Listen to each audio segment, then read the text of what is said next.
Hello guys, welcome back to my channel. I know it has been a very long time since I last uploaded and I apologize for that. I was on a holiday, but now I'm back and I have big plans for upcoming content, so make sure to stay tuned for that. And if you're new here on this channel, I'll be doing IGCSE Physics related content. So I'll be doing past papers, topic questions, and just overall revision. So if you're interested and if you're taking your IGCSE Physics anytime soon, make sure to subscribe so you won't miss any upcoming videos. So this is my first video of this series, and in this series I'll be going through each and every topic for IGCSE Physics, and I'll be explaining and I'll be doing basic revision for each and every topic. So today we're starting with the first topic, which is measurement and quantities in physics. So let's start. So the first part is measuring length and volume.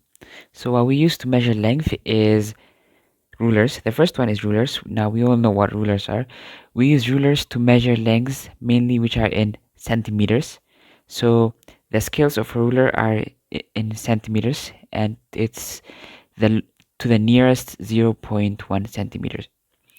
And but if you want to measure smaller distances or smaller length, we can't use a ruler. Like if you want to measure the diameter of, let's say, a pen, we cannot use a ruler.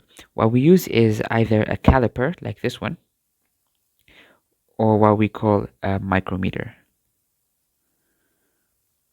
So how we use this is between the gaps. Let's say this is a okay, so if this is a micrometer, between the gap we can put the pen between the gap, and then we can see that we can tell the distance between each sides of the pen.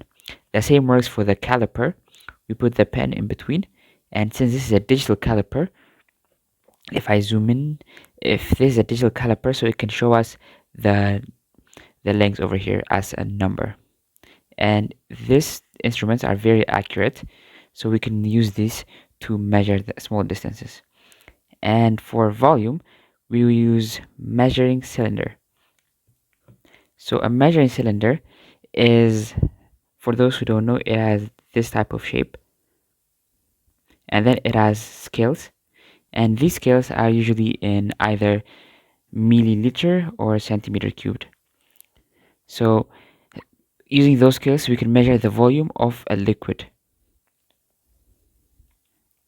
The next one is measuring time intervals. So time intervals, the first one we can use is clocks. So we see clocks every day, but the difference between the clocks and the digital timers, the clock is used to measure long time intervals. So let's say hours, or just to tell the time, we use the clocks. And the digital timers, they are very specific, and they can tell the time. They can show us the time until the smallest, I believe it's millisecond. So we can have the time as 0.04 seconds.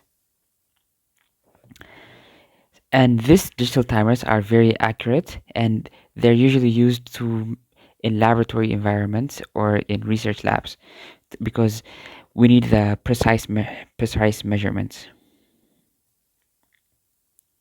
The next one, determining average values. Now these bullet points are taken directly from the syllabus. So on this video, I'm showing you everything you need to know, nothing less and nothing more. So we can use the digital timer to, let's say, to measure the oscillation of a pendulum. So when a pendulum oscillates, it oscillates back and forth. But measuring only one oscillation is going to be very small.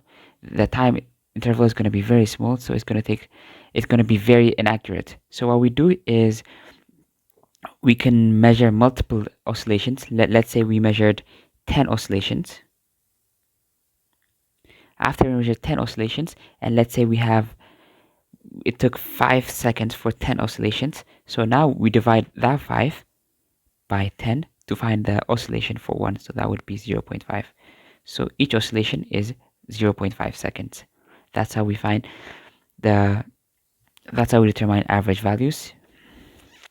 And the fourth one is scalar quantities, scalar and vectors. Now these two topics have been very popular in recent years, so make sure you understand them. So scalars are quantities that have magnitude only. They don't have direction, so they have no direction. So what are the common examples? There's distance, speed, time, mass, energy, temperature, and power.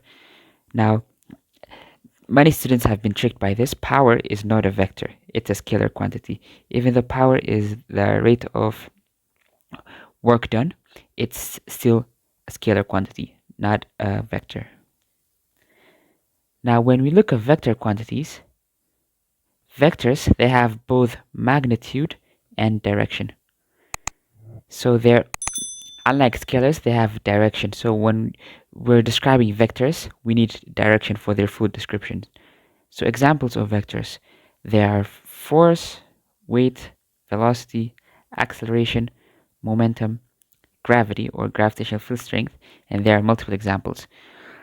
So to recap, the difference between vector quantities and scalar is vector quantities, they have direction and magnitude, but scalars, they only have magnitude. Since now we know what vectors are, we have to know the resultant of two vectors. So since vectors have direction, so which way they're facing can determine their magnitude. So they can be determined by calculation or graphically. So on this video we'll see how we can determine them by calculation. If you want to know how we can determine it by graphically, I've already done a video on that, so I'll put it in the description below.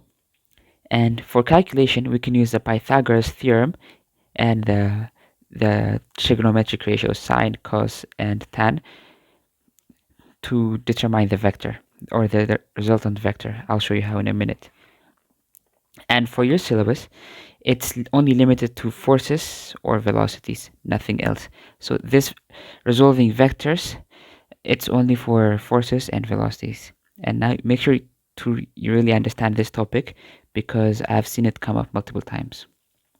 So how do we resolve vectors? So let's say we have a car moving up, okay, or a rope is pulling upwards. We have a force upwards, let's say it's 5.3 newtons. And we have another force on the same object, let's say this is a ball, on the same object, which is pulling horizontally to the left, let's say 8.1 newtons. So now they can ask us to determine the resultant force or the resultant vector. So first what we do is we connect the arrows whereby one head is connected to a tail. So if this is the upward force, which is 5.3, the other head should be connected like this. It's 8.1. Let me just make this longer. 8.1. So now we would have a resultant force in this direction, diagonally to the top right corner. So now we can use Pythagoras theorem. So 5.3 squared plus 8.1 squared would give us the resultant force, let's say R squared. So 5.3 squared plus 8.1 squared, that would give 93.7 equal to R squared. And square rooting both sides gives us 9.7. So this resultant force is 9.7 newtons. Now we're not done there. They can ask us to find the angle. Let's say ask us to find the angle to the horizontal. So whenever they say angle to the horizontal, they're referring to this angle over here. So to find this angle, we can use the trigonometric ratios, the sine, the cos, and the tan. So for this one, we can use the tan. So to find this angle, tan is opposite over hypotenuse. Oh, sorry, it's opposite over adjacent. My mistake. So the opposite from this angle is 5.3 over this angle, it's 8.1. So 5.3 divided by 8.1, and then the tan would give 33.2 degrees. So the direction is 33.2 degrees. That's our direction. So that's all you need to know for the first chapter of IGCSE Physics. Now stay tuned, because next time I'll be going through the second chapter, and I believe it's motion. So now that one is going to be a bit longer than this one, because motion is a big topic in IGCSE Physics. So thank you for watching. If you've enjoyed, make sure to like and subscribe, and thank you.